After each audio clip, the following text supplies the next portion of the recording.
where to turn.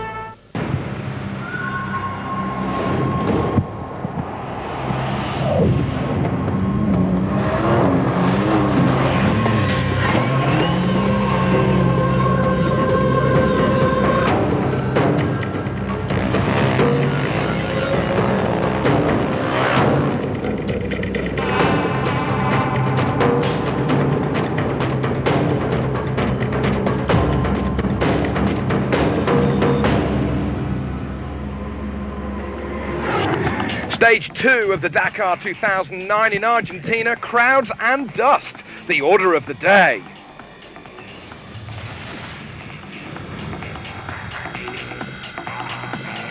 Dramas though for Hiroshi Mashioka, 2002 and 3 Dakar winner, confirmed as out.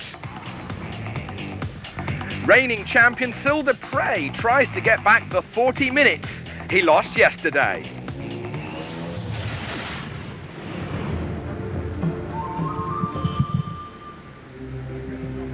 The Argentina-Chile Dakar for 2009 got underway yesterday, leaving Buenos Aires for one of the longest first stages of the rally ever in its 30-year history.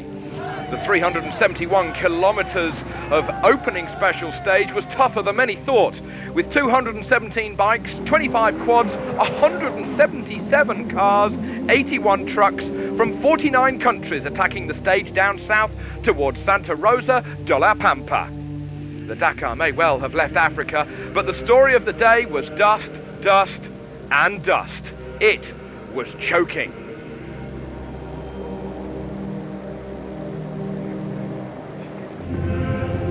The toughest motorsport conditions on the entire planet even caught out the 2002 and 2003 winner, Hiroshi Mashioka. We had a problem in motor engine. So engine is cut now. Big setback for Mitsubishi. They started with 4 brand new racing Lancers, and already on the first of 14 stages, 25% of the team is gone.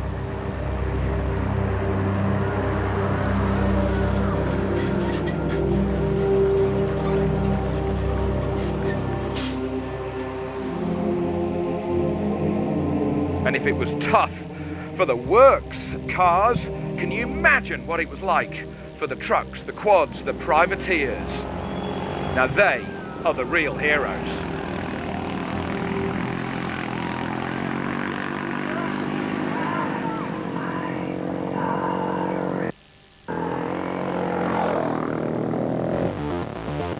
It may have been difficult, but one thing that the opening stage was, it was fast. This rally goes from the Atlantic to the Pacific over the Andes, 14 stages, nearly 10,000 kilometers from sea level to nearly 5,000 meters in height, from 40 degrees to maybe even sub-zero. This is one hell of an event.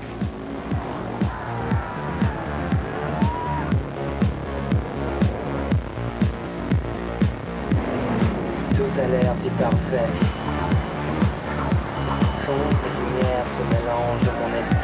Problems for the trucks. One of them stopped, another one couldn't see him in the dust. Already changed the steering pump. And when they crashed into the car, the 2 tires got flat. Other problems for other trucks. They befell into the terribly dusty conditions later on. Dutchman Marcel van Vliet. Yeah, Roll, disappointed. I mean, sure, you're expecting to have a great race for 2 weeks, and then after the first day, the race is already over. So this is really disappointing. Yeah. Two sides. One side really disappointing. The other sides were all good, were all safe. If you look at the accident, and also other things could happen. So we're happy to be healthy and safe. So that's good. Paul Verheyden lucky to get away with that accident, whilst at the front, Marcel van Vliet was the winner of the trucks yesterday, carrying a lead of just 2 seconds over Gerard de Roy. Mardiv was third, 22 seconds back.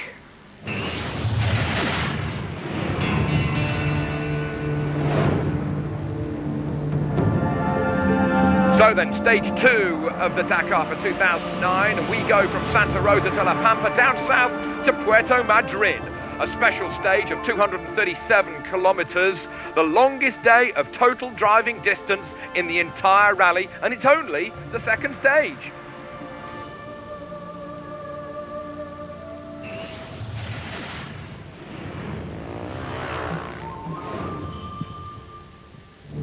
The motorbikes were first off today, 481 starters today from the 500 who left Buenos Aires. Already there are 9 out. 6:15 start for the bikes today, and even at that hour they were having dusty problems. No such problems though for the German lady rider, Christina Meyer. She was enjoying the crowds, massive number of people out there. We're on board with her, we've fitted a microphone. She says, the things that we see out here on the road give you encouragement for this rally with all of these people here. Hi to my mum at home, she says. Everything is okay.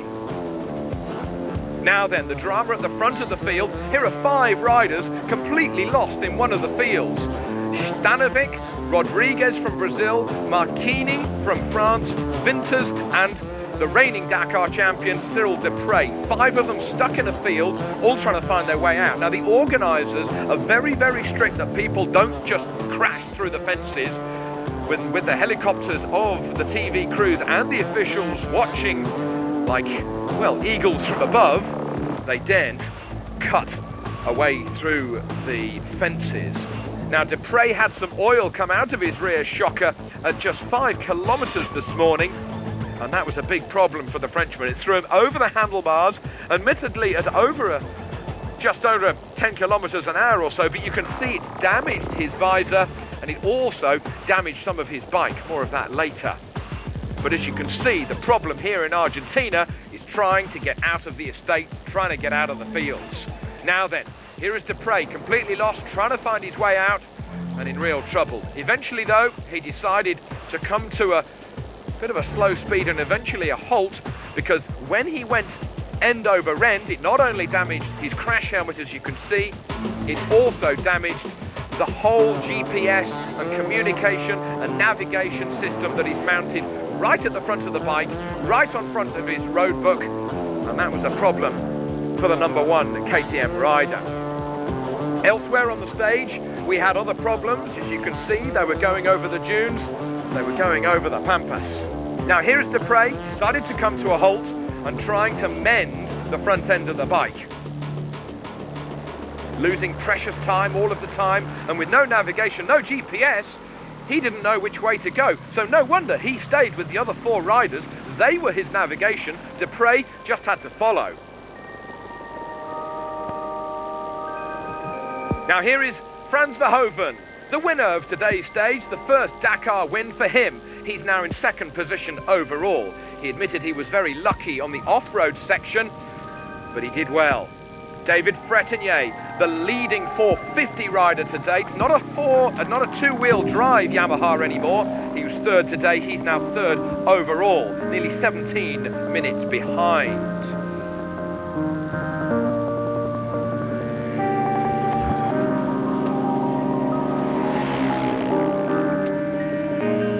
Big wide open roads, as always in this part of the world, did no harm at all for the Spaniard Jordi Villadoms. He was 4th on today's stage, and he's 11th overall, backing up Mark Coma like a treat.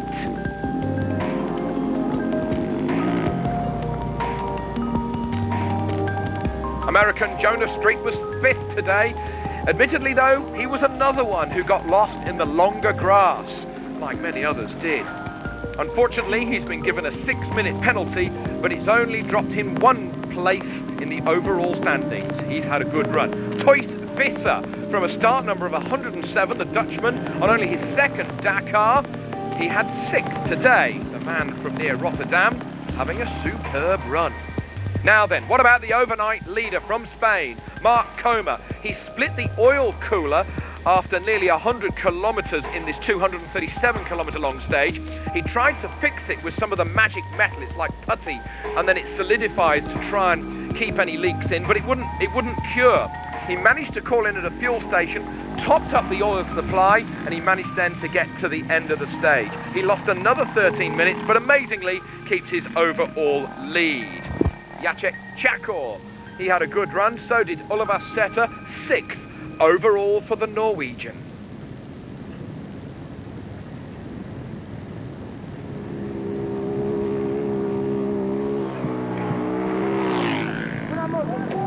However, most accidents happen in the first few kilometres each day. People have just not got in the rhythm. In the 2007 Dakar, 44 bikes were out by the end of the third stage.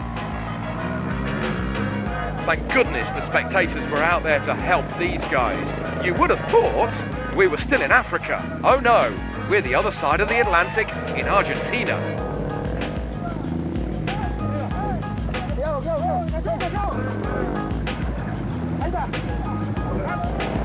Thank goodness for some of these privateers that motorsports is so popular in Argentina. Gerard Barres having a big off.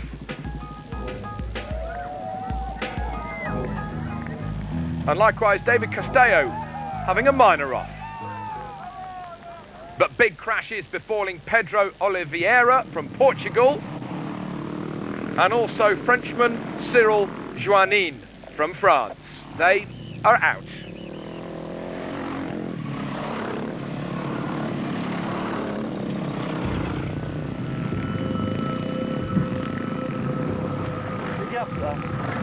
Arriving on the scene of the crash of Cyril Joannin, he's not only gone off, but he's been caught up in the fence on the right-hand side. Nasty crash.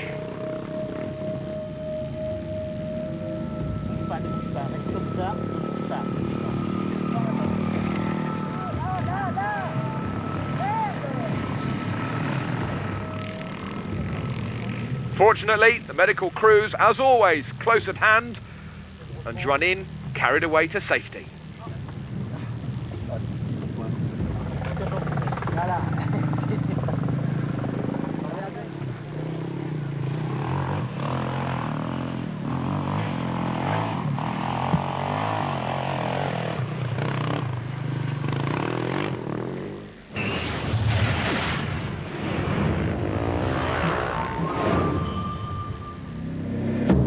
So what a result for the Dutchman, Frans Verhoeven, his first ever Dakar stage victory ahead of Dupre. What could Dupre have done without the problems? Fretinier, Viadoms next up. But overall, it's Mark Comer who continues to lead, nearly 14 minutes ahead of today's stage winner, Verhoeven. Fretinier third. Dupre saying at kilometre 0 everything was okay. Then at 5 kilometres, I lost all the oil out of the rear shock absorber. Then at 10 kilometres, I had no suspension at all. I arrived in the Pampa, and I was going over the small grass, well, smaller than a cow pat, but it made the bike take off. I went over the top. It damaged the bike, no more Iritrack, no more GPS, no more navigation. Second disastrous day. Vandaag ben ik rustig Winner Verhoeven saying, today I started with a feeling to take it easy after the fourth place of yesterday. I want to stay high up in the standings, so I said to myself, if I stay in the top 15 after the first day, I'll be happy. In the middle of the stage, it was hard to navigate, but I found the right route and overtook some others. Fretinier saying, we had everything, narrow section, sand, technical, with some nice lines, all with some good navigation in the areas with the gates. If we missed the entry, it was hard to find the exit of the field. We had to be very careful.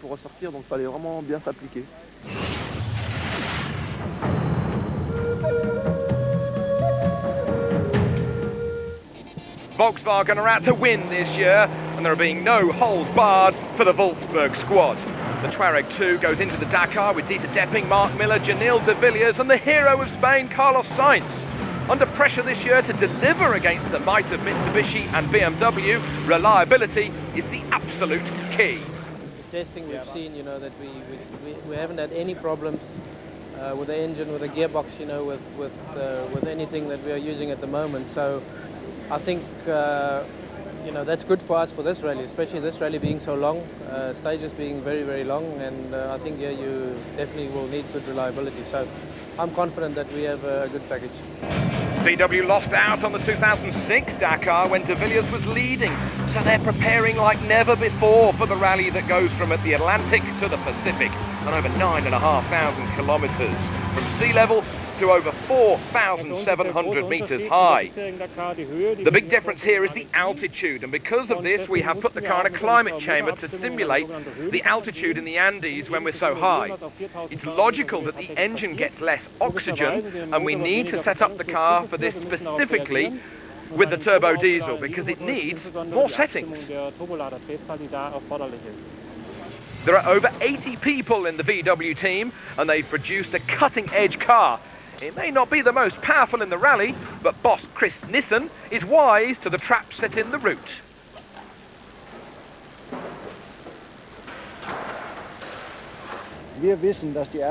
We have to focus on the first few days, and then the other days will follow.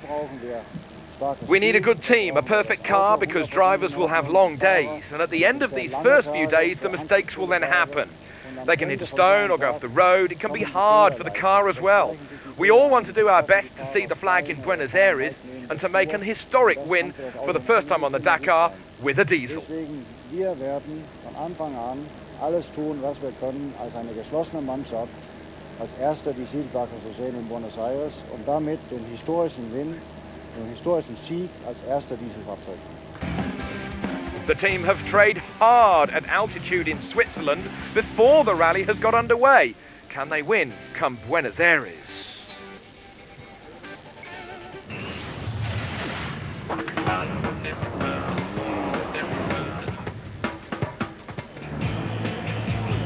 Dust, dust, dust was the order of the day today on four wheels in the 2009 Argentina-Chile Dakar Rally. Can you get your head around this? The bikes went through the stage first, then the cars were set off an hour after the last bike, but even then they were catching so many of the two-wheelers. Look how brave our cameraman was in the depths of the Pampas today in the middle of Argentina. Dangerous is not even the word. How can you even see through dust like this? We just have no idea. Now normally with the WRC Rally Argentina that takes place in the winter, but here it's summer of course. It's January, it's the height of summer. So with so many people out there on the stage, it was really a blessing in disguise for so many of the crews. Trying to thread their way through the woods, trying to thread their way through the fesh. Now then, Carlos Sainz, the man, El Matador from Spain, the two-time former world rally champion, trying to thread his way through the narrow parts of the stage. And one thing that the organisers were so strict about was that the drivers had to follow every single note in the road book. Now look at this. Sainz coming down a flat-out section, coming down to a square corner. Hard on the brakes and locking everything up.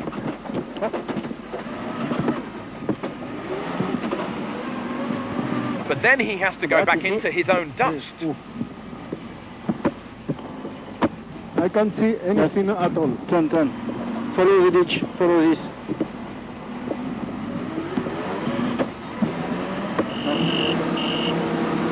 But then he managed to get through his own dust and he sped through to win the stage. And after so many people were out there in the dusty sections, it was almost a solace for some of the crews to get out into the grass. The trouble is, these are farms, these are estates. They're penned in. There are gates, there are fences, and the drivers had to find their way to the gates in order to get out of the fields.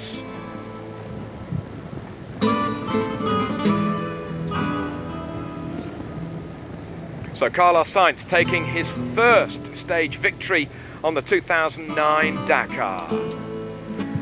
His teammate Janil de Villiers was the second Volkswagen today, although he was third on the stage, nearly 2 minutes behind Carlos Sainz. The man from near Cape Town in South Africa, good solid start to the 2009 Dakar.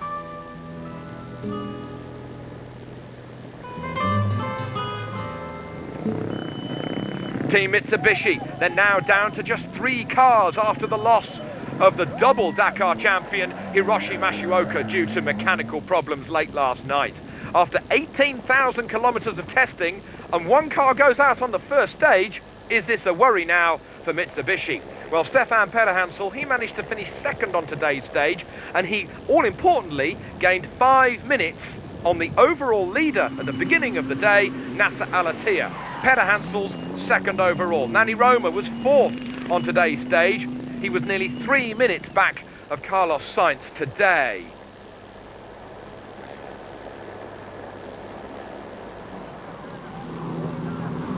Luke Alphonse, and it was a lot more interesting of a stage to drive today than yesterday. The grass made it a little harder, but he caught Mark Miller's Volkswagen and he got caught in the dust. And then he got lost in some woods. Luke Alphonse, fifth today, he's fourth overall.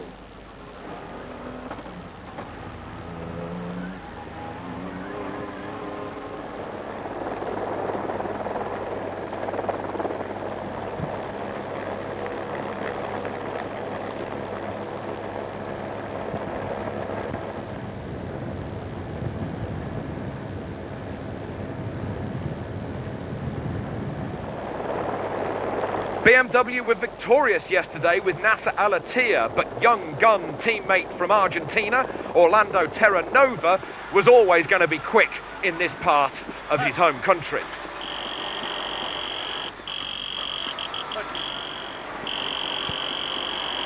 Pressing the horn is co-driver Alan Gunek, a very, very experienced old Dakar co-driver. He knows his way around the Dakar like probably not many other co-drivers at all. A very wise head.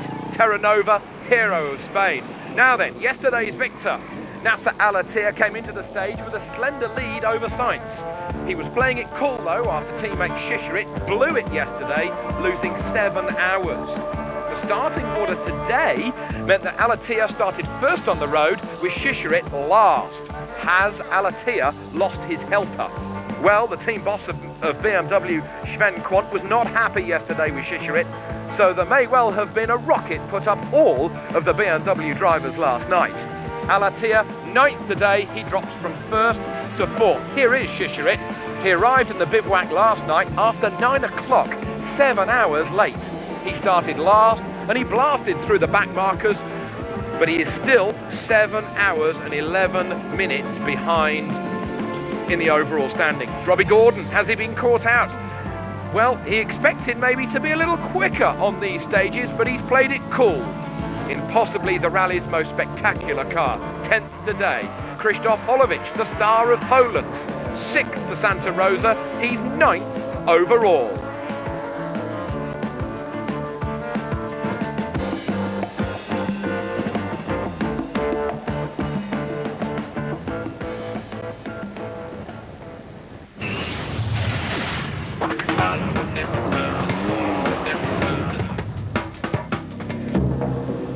Carlos Sainz being victorious today in the Volkswagen ahead of Pederhansel, De Villiers, Roma and Luke Alphonse.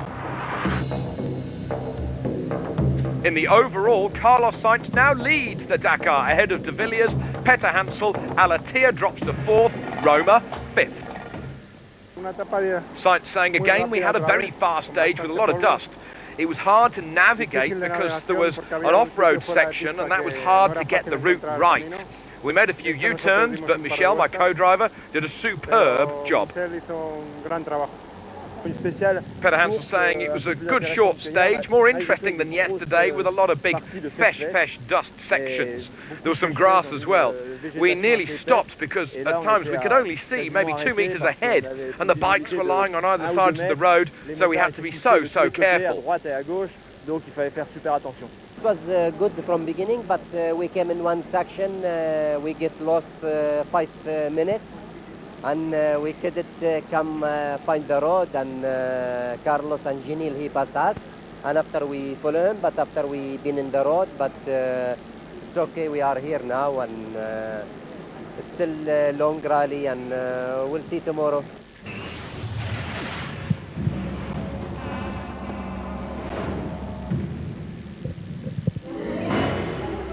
Trucks were out on the stage today, stage 2 of the Dakar for 2009, and well, there was a bit of a change at the top of the overall standings, because after Van Vliet was quickest yesterday, it was actually Gerard de Rooij, the youngster from Holland, who is now leading overall.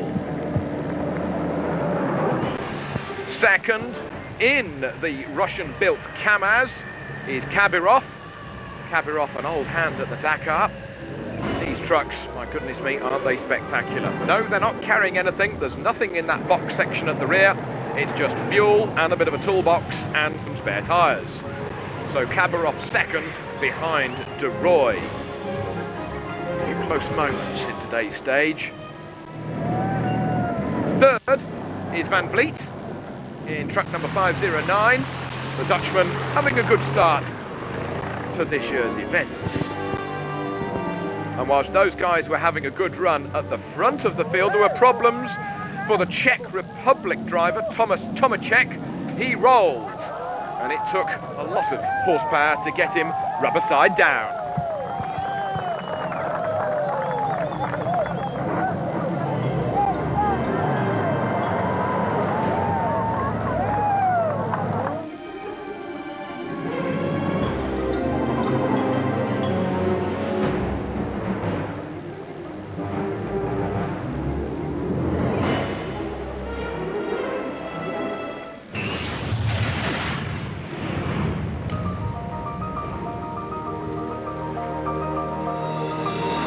Tomorrow's stage 3 from Puerto Madryn across to Jacobacci.